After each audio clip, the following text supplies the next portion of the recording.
The topics and opinions expressed on the following show are solely those of the hosts and their guests and not those of W4WN Radio, its employees, or affiliates. We make no recommendations or endorsements for radio show programs, services, or products mentioned on air or on our web.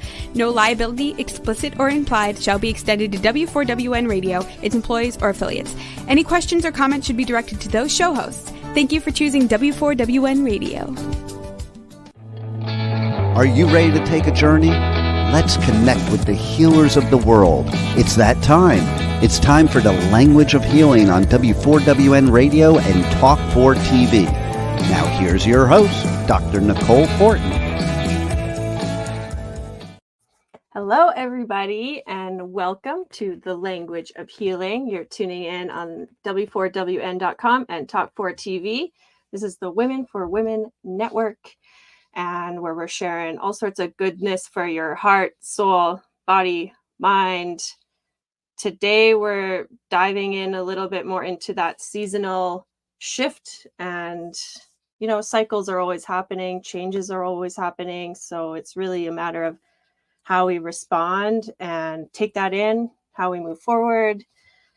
And, you know, sometimes just a little note, when things are cycling and shifting and changing, sometimes we want to be better or grow and learn from our mistakes or learn from some of the situations that are coming up for us in life. And at times it can feel like we're just spinning and recycling and, oh, here we go again.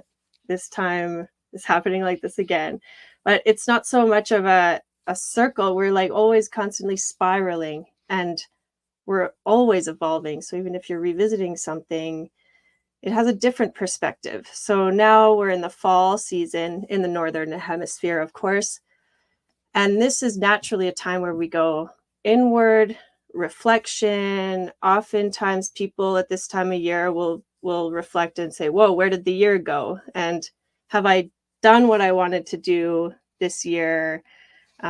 Like, where am I at? You know, maybe you set some kind of intentions or goals at the beginning of the year. I personally feel like this time of year is the fresh start because of that inward look and retrospect. And it's helpful to look back at where we've been to help us move forward to where we want to go in the future. Last week, we talked about the metal element, living in that full metal freedom, and what that means. That means that fall season is related to the metal element, which represents things like resilience, strength, emotional stability. It's the time for emotional maturity, and some things that might come up right now in the emotional realm could be related to sadness and grief. And I mean, here in Canada, I can feel the temperatures are changing. There's a bit of a chill in the air. It's like that metal coldness, that rigidity. And today we're welcoming in the heart, a little bit of the fire aspect to help smooth and warm some of those harsher aspects. And really check into what our heart has to say. And it has so much to say. We won't get all of it through today. Well, let's do our best. And of course, we have a very special guest with us today that we will meet soon. And our trusty sidekick, the pipe man. Let's bring him on. Welcome him with a big warm heart. Big hugs. Hello. You're back from the ultimate metal festival. No. You're deep in festival season, Pipe Man Tour, the king of all festivals. Hey, speaking of the emperor today, which is the heart, by the way, you're kind of like the emperor of your world. You know what's so funny about that? I just packed a shirt from that for the next festival that I'm going to, and it is by one of the vendors at the festivals, and it is the Emperor, the tarot card, the Emperor. So it's pretty funny you should say that. I was also testing you to see if while you were talking in the beginning of the show, if you were looking at the camera or you were looking at us backstage as I was sitting there diving when you were saying diving in. So I was sitting there going like that, like with both. I can't drop my other hand or else I'll drop the mic, and not in a good way. But I was diving in as you were saying that, and you didn't even break character, so you were looking at the camera. Yeah, focused here. Good move. But yeah, I just got back from some musical therapy. I'm a big believer that music is the best therapy. In fact, when we were locked down, had no live music. I think that's why people are so mad and depressed, because they didn't have that outlet. You know, we have things that go on in our life, matters of the heart. And I think a lot of times music helps with that, not only for the musician, but also the listener. So I had something go on, and I left that and went to first Riot Fest, which I might have talked about a little last week because I only got to one day of it. But Slayer played for the first time in 5 years, and I went to their pit, and I got every bit of emotion I had in and left it in that pit. And people don't understand that about the mosh pit. Like, they think it's about going in and, being tough or hurting and maiming people. No, it's a healthy way to get out your aggression instead of on somebody else. And I'll tell you how good that therapy was. So then I leave that festival and I'm going to Louisville for Louder Than Life. And in the airport, waiting for the plane, I had my AirPods plugged in so I could charge them so I could watch the movie on the plane on the way to the festival. And what happened?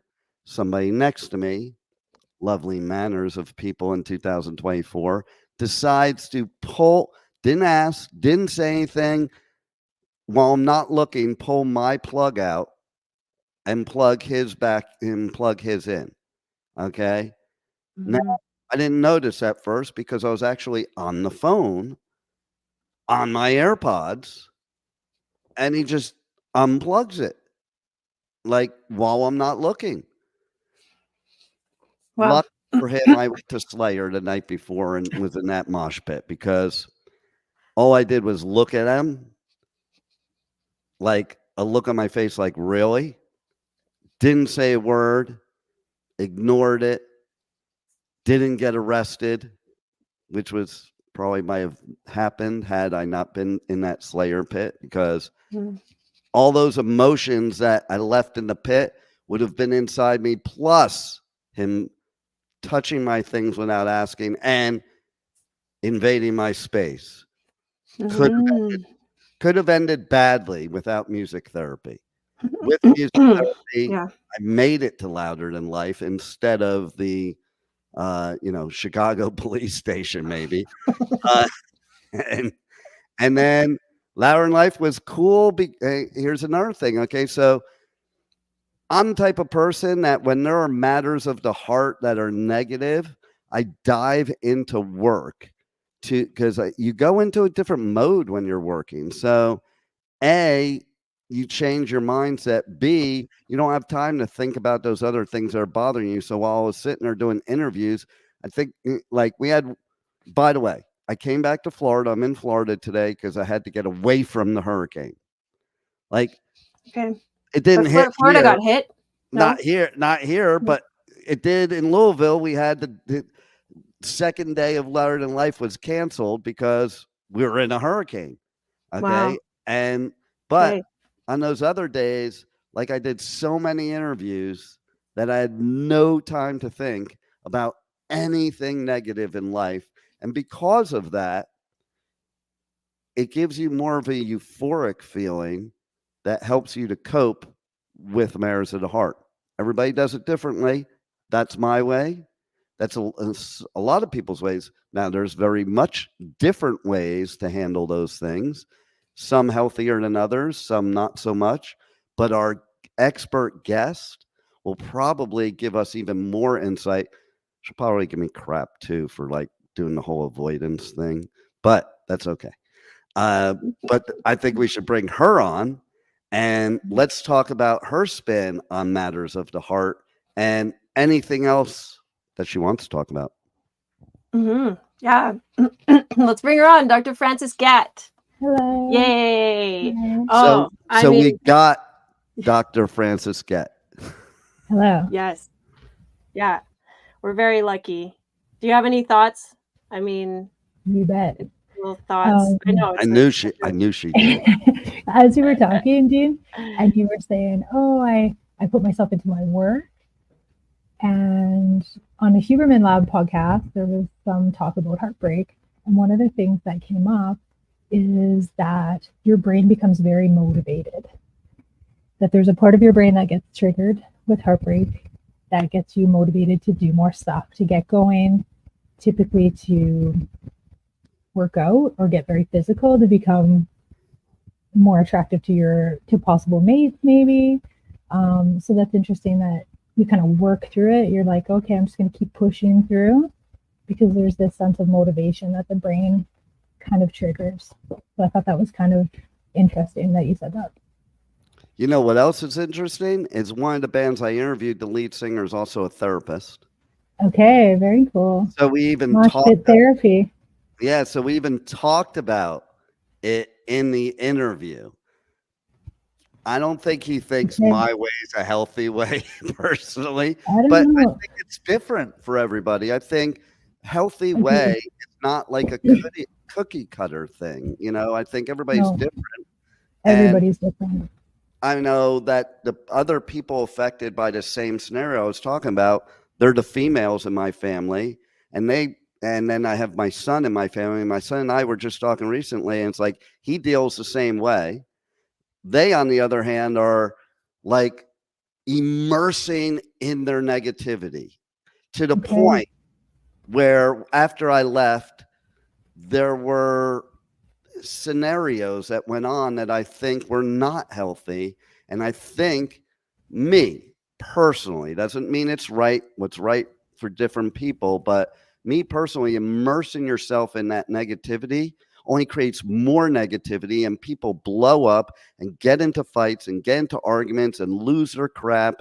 And, you know, that's why when I look at the way I handle, I'm like, well, mine might be the healthier way because those results weren't healthy. And mine, I'm here on this radio show and I'm fine. Okay.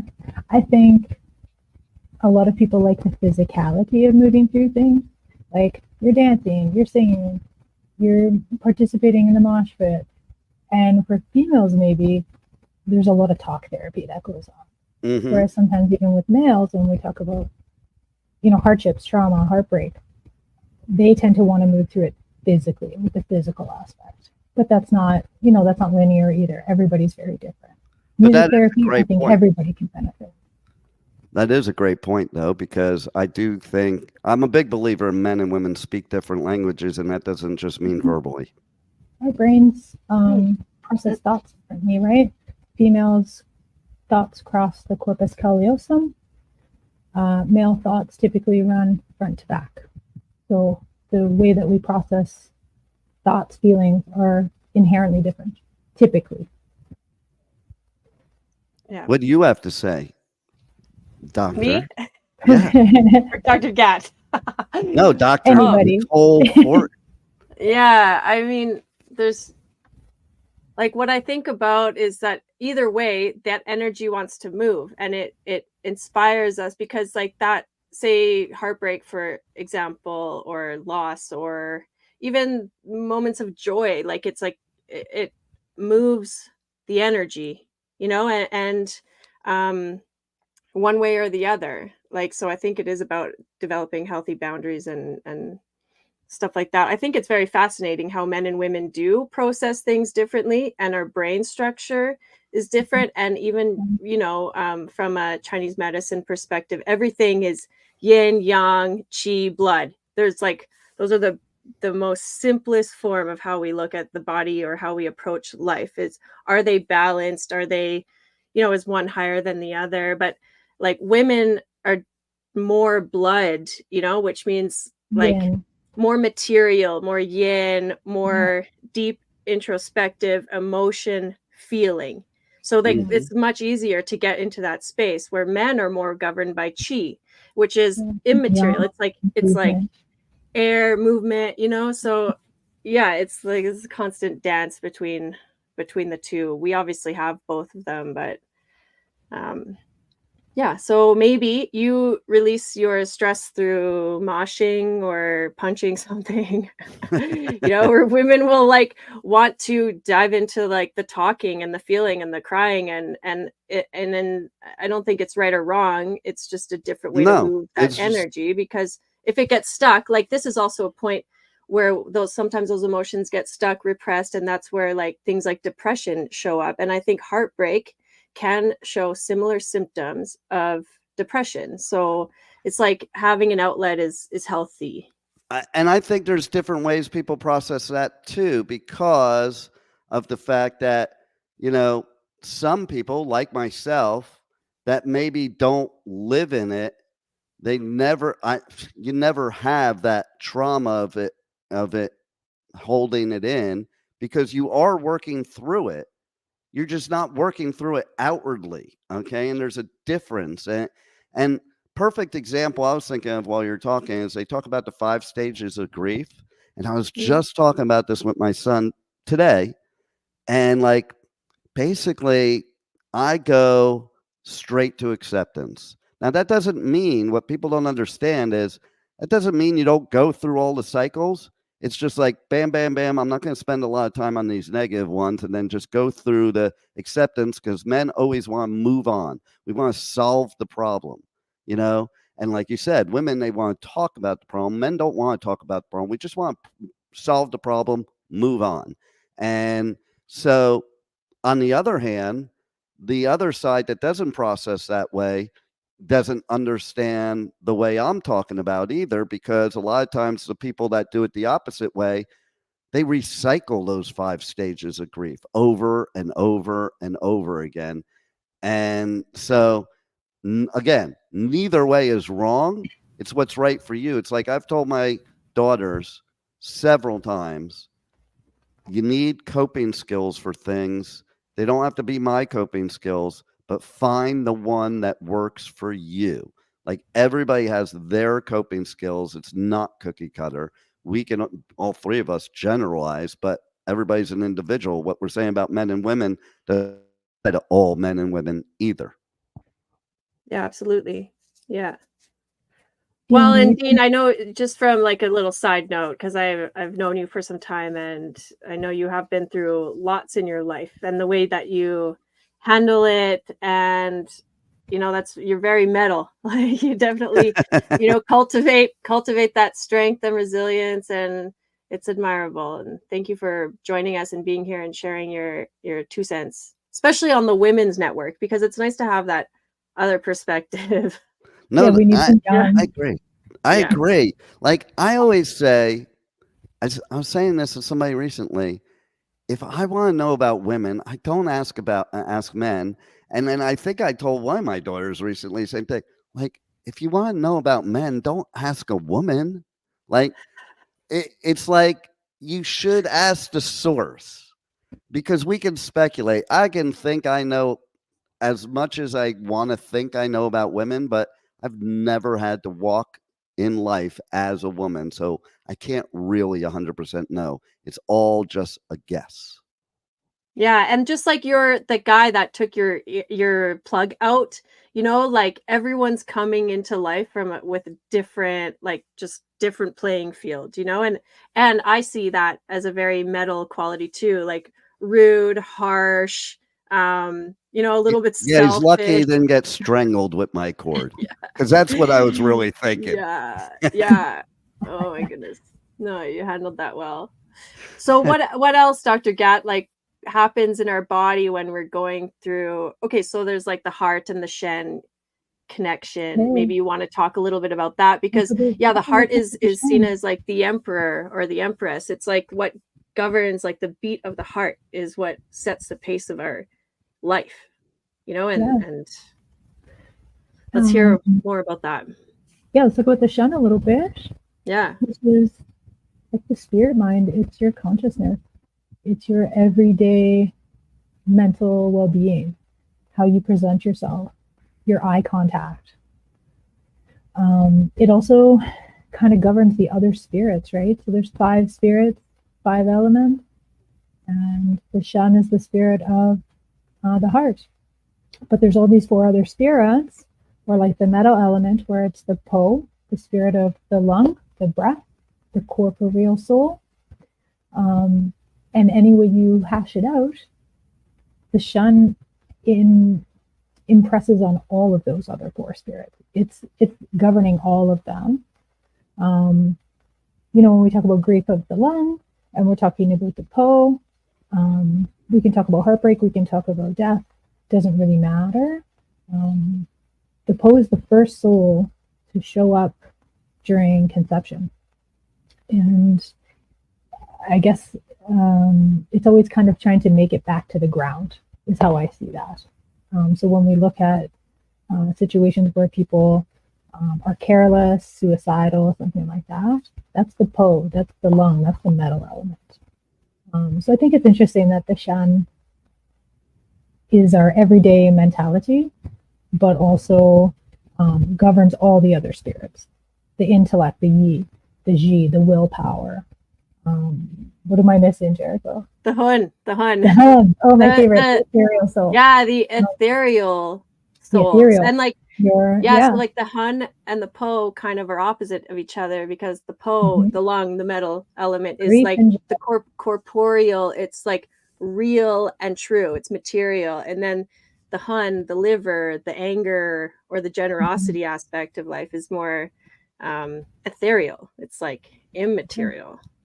But even going back to like, talking with Dean about male and female, yin and yang, the kidneys and the heart have a really neat kind of relationship, because the heart is that fire, right? That heat.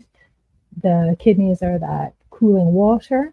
So if you're getting fired up, like Dean is saying, this guy took his thing out, he could have got fired up, but he was cool. So when you're cool, your kidneys, yin, is cooling the heart fires. And I think that's where that term came from, playing it cool, being cool, because we have enough water to cool that fire.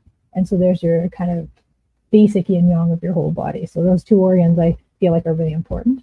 And in Western medicine, your blood pressure is related to your urination, which is your kidney, related to your bladder. And that balance is really important, right? If you have high blood pressure, you're likely to have a red face and be hot, like hot-headed, right? So that's what I think about when you ask me about that.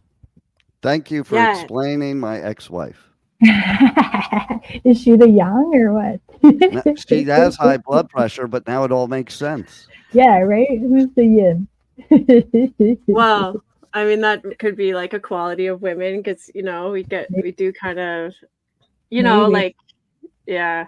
Well, here's the thing too. There's our spleen, our earth element. Females are always like that earth mothering, but they overthink, they over nurture. That's a pathology, right? That sometimes they're overdoing the natural qualities to be mothering as well. And that's when, the spleen is, out of balance there. So maybe and then like too much earth can dampen the fire, like you have a fire going, like too much water or too much earth will like quell the fire. So then you're like passionless, you're kind of running on empty, maybe you're not connected to purpose, and then you're thinking all the wrong things. There's nothing grounded and rooting. And another term, like when, because the Shen is connected to the heart and it's the spirit, but when someone says like, I'm losing my mind, or like losing it, it's like, because like the Shen just isn't resting in the heart. It's it's filled with other traumas, worries, and memory, right? Memory of the heart. The heart remembers. Yeah, that's why I think it's so important to get it out instead of living in it, because then you're just building on top of each trauma over and over again, and that's when you explode. Yeah, people get stuck in grief and heartbreak, whatever. They get stuck there. And if you don't move through it, you just have to keep doing it for longer and over again. So you see with death. Yeah. So if somebody is the person who has to deal with all of the arrangements, financials, that kind of stuff, they're not grieving. They're doing a lot of that processing, going through, getting paperwork done. And so their grieving tends to like last longer because they were too busy pushing through and getting all the stuff done that they needed to do. So they tend to have a longer grief process, and a little bit more difficult, I would say, because they didn't get to do it at the time. What's interesting about what you said is something else my son and I were talking about is like, you know, you have to still get life done. So there's the people grieving that just stop everything, but that only to us, that only makes things worse, because then when you finally start to come out, then you have a whole new set of problems because you weren't working, you weren't paying your bills, you weren't doing any of these things. Whereas how a man thinks is, man, I don't care what's happening in life. I can't stop working because otherwise I'll be homeless. And what good will that do? And I see a lot of males work through their trauma, literally work. They're going to work, they're overworking. And, you know, sometimes it's because they're not dealing with things, or sometimes that's how they deal with things. So that's really, you know, individual. So but oftentimes they're working. I'll speak as a male and where I first learned it. So I used to be in the investment business. And when I first got in the investment business, the owner of the firm would hold these morning meetings. And one of the things he'd say every single day is, you know, basically, we all have baggage, we all have personal things going on, but this is your safe zone. So leave your baggage at the door. You can pick it up on the way out. But while you're working, those things can't bother you here, and including things like bill collectors, they can't reach you here. But also, what can solve your problems, like stuff like that, like bill collectors, is making money. So if by being in work and working, you're solving the problems in that way.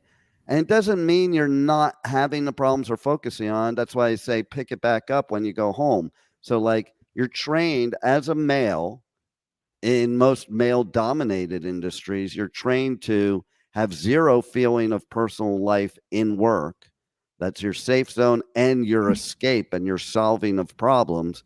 And then when you're done working, even being sick, okay, like when I'm sick, I don't even feel it while I'm working, or I used to get migraines all the time. I didn't feel it at all when I was working. After work was over, because I gave myself permission to feel sick and to feel. So it's not like you ignore it completely. It's that out in public, you don't put it out there. And in the things that could help you through it, you don't. And then when you're home in the solitude by yourself, that's when you let those things out. To your benefit, I would say. Right? Say that again? I think that's to your benefit. Yeah. You can go to work and become like compartmentalize. This is my work. Key word. This is my life. Key word right there, compartmentalize. I do find that a lot of times that emotional beings can't compartmentalize. It can be very difficult, yeah, for many people. I think music, like going back to that, anybody could benefit from that during grief. I think that everybody has songs that they made them feel better or worse when they're heartbreaking, when there's death, whenever. And I feel like music can do that for everybody. And so ultimate escape. I agree. I agree that doesn't matter what it is and what you like. That's beside the point. But like everybody benefits from that, and your body receives that. I think the vibration of sound is essential for life.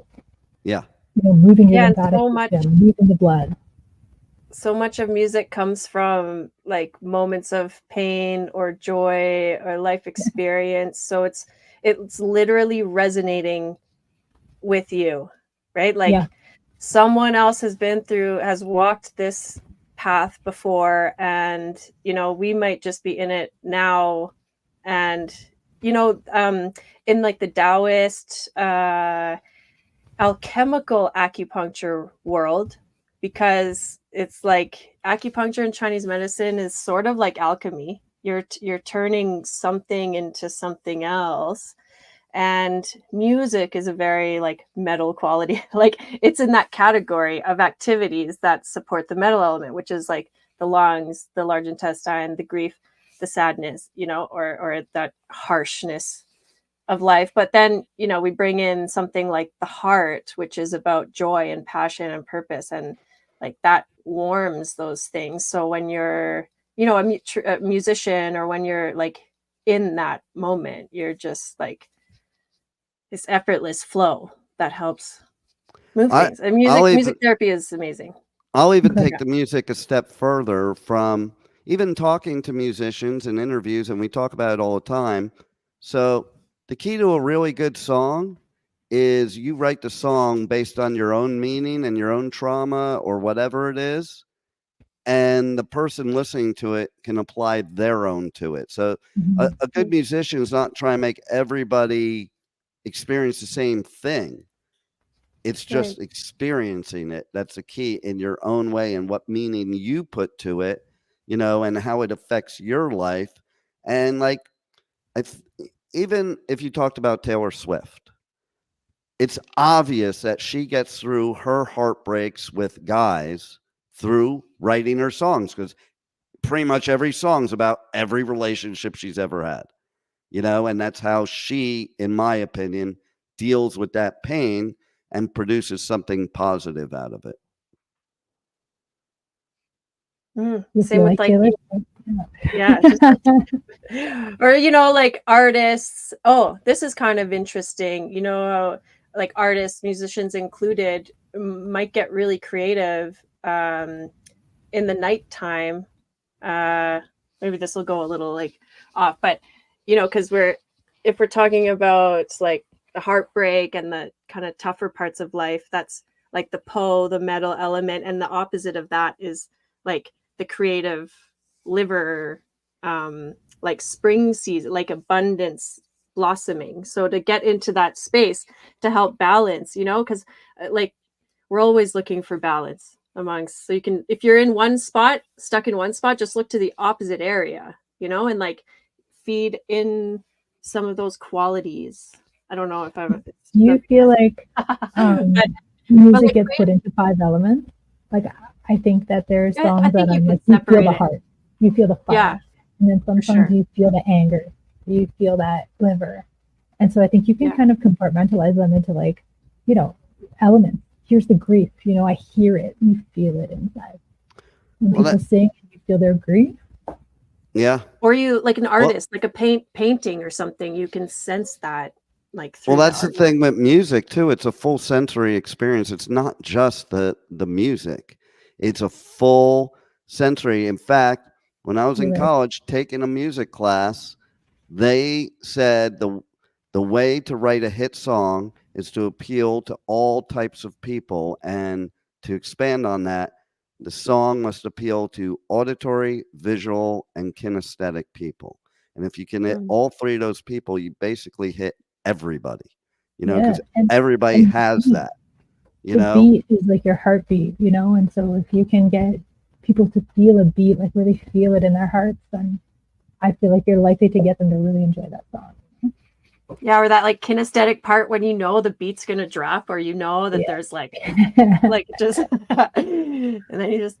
How about that at the Danny Wimmer festivals, this one included, they have basically somebody there doing ASL, and they have a group of people that are there for it. And when they're doing the ASL, they're not just saying the words, they're saying the sounds. They have the beat. Yeah. And like feeling. And so those people that are watching the ASL are still feeling the same music that we are, that can actually physically hear it. And they can actually kind of feel vibration through their bodies, right? So they can experience music in a way that we just don't really recognize all the time. Exactly. So pretty neat. Okay. Yeah, I think about what's that? We all love the mosh pit and music. So yeah. I think we've proven that metal's the best music during this show. Definitely up there. Definitely up there. There's definitely been some good therapy over the years. 100%. Yeah, for 100%. life. Yeah, I was kind of reminded of Masaru Emoto. He does like the water crystals. Water guy. Yeah, okay. Water guy. And Yeah. he wrote music, for each of these like emotions too. So if you're feeling one way, you can listen to this music. It's kind of like classical and like How about this? What's that? Metallica has their own brand of whiskey, and the way they made the whiskey is basically there are different tastes. The taste of the whiskey, however they word it, based on what Metallica song you listen to. Nice. Yes. I love it. That's brilliant. See, so it's like I want to ride the lightning. Yeah. Yeah. Yeah, and they do these You're fine. tastings, and you'll have headphones on, and they'll play the song, and the different notes of the whiskey come out based on the notes in the song. You bet. That's Well, I brilliant. love that. Hey, the taste buds are heart.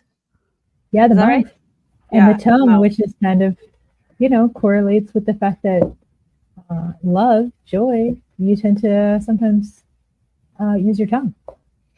So that's kind of interesting. The correlation, Sometimes the tongue shows up. It does show up sometimes. And the sexual saliva, right, of the kidney. So there's that yin yang. Now you got my attention. Yeah. Yeah, I think that's really interesting. Tongue and then sexual saliva. I'm there. And it's when you kiss somebody for the first time, you have this different reaction of the mouth. And I believe, Jericho, that's the kidney, right? The sexual saliva. And I think it's called toi. And typically you only get it the one time. Yeah, toi. But it only happens like maybe a few times. And it's very distinctive with a first time encounter or a first time partner. Yeah, that's interesting. So there's that there's like the idea of like, the one true love or the one that got away or something like that. I wonder if there's some kind of connection there. You'll never, right? There's that chemical kind of chemistry that everyone talks about. Yeah, because it's almost like when you have, I don't know from personal experience, but when you have like deliver a child, like your or you're pregnant or something, or you form life, like your chemistry is different forever. So maybe the first time you experience love or the first time you have that taste, it's like imprinted in your It is imprinted. makeup. Your chemistry remembers that person forever. And then are you just always trying to like, chase the dragon, so to speak? I can't get it. Yeah. Maybe. Yeah. Oh, well, then I'm screwed then. Yeah. Yeah. A lot of people are like, oh, I want to get that feeling again. And maybe then they'll just get more partners or new partners. Who knows? Mm-hmm. Yeah, who knows? Well, my first sexual experience was in the Charles Manson cave, so that might be my problem. That's a great story. I feel like we need to take some time for that, maybe. Hey? That's on the Adventures of Bright Man. Okay, I gotta check that out. I do have a question for you experts here.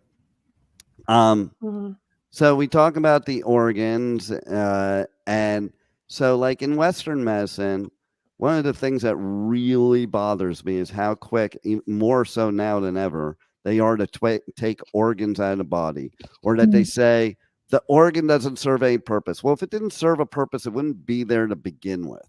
So my question is if you take an organ out of the body, like the spleen, that's a big one they take out quickly nowadays. They take the gallbladder out. Like if you have the sniffles, they take the gallbladder out. And like cutting people's stomachs out and stuff like that. How does that affect your overall health from a traditional Chinese medicine perspective if the organs that are working off of each other aren't there anymore? Take it away, Dr. Gatt. Okay.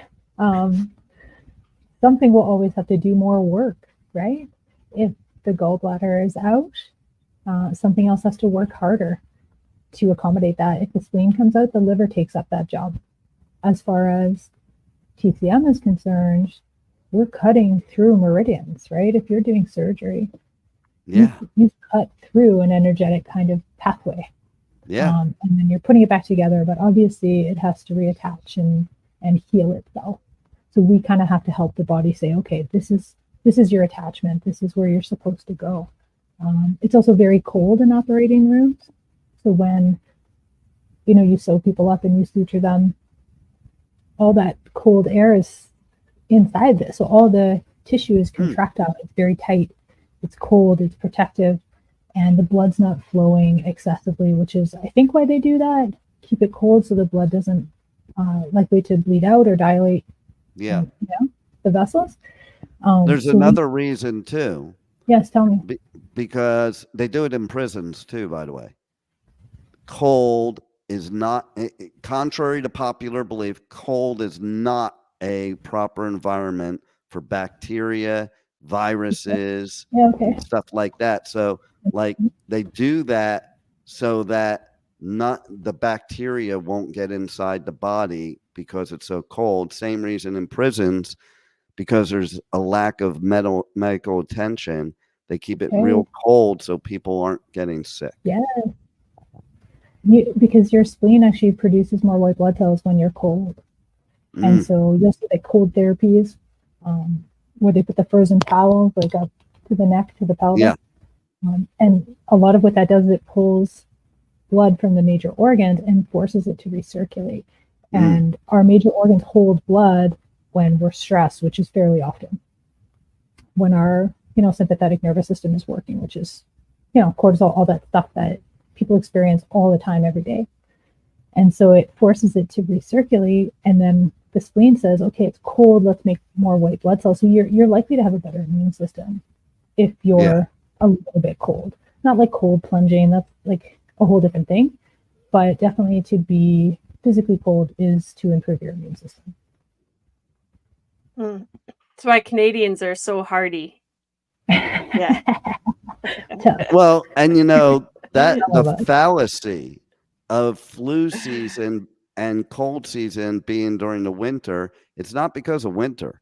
Do you know what is the reason that people get sick that time of year? I mean, I think there's probably a lot of avenues for that, right? Do you have any ideas? Are you going? I know. Tell me, I want to know. There's two things. One is you have Thanksgiving and Christmas meals, which are basically a lot of bad overindulging of bad food in your body. On top of that, the ultimate stress that you have during that period of time, more so than any other time of year. So that between the bad food and overindulging it and the stress, you weaken your immune system dramatically. And that's why we get sick. Exposure to more people at like gatherings. That too. Yeah, you know what? That's a good point, is that most of your immunity is in your bowels, is in your GI tract. So the more food you have in your stomach or your body at any time, the less your immune system can work, which is why I think there's a lot of conditions where everything is out, vomiting, diarrhea, and the body purges itself of all the food stuff so that it can work harder for recovery or healing or something like that. Yeah, and think of all the things. Go ahead, Dean. No, I was saying, think of all the things that here in the United States we eat on Thanksgiving, which are the same things you eat for Christmas dinner if you celebrate that. They're all, like, most of it, the worst things for your body, and you're eating so much that you go into food coma with bad food for your body. Sorry, Nicole, go ahead and say what you were going to say. No, it's like a really good point, and like a direct connection between like the physical body and the emotional body, and how that can affect our overall well-being. And I would agree with you. We're coming into like the holiday season can be quite a triggering time for people, and then on top of that, put all the holidays inside the metal element, the metal season, which is already about emotional, like, strength, resiliency, and stuff like that. So if you're not like really built up, but then it can be even more troublesome. But when you notice when we're sick, when we have a cold or something like that, like we're very particular about what we bring into our body. Like you might not even want the taste of sugar, or like, you can just eat very little. It's like being clean and clear, so it's as easy on the body to heal up. And I think that's the same with like the heart or the lungs.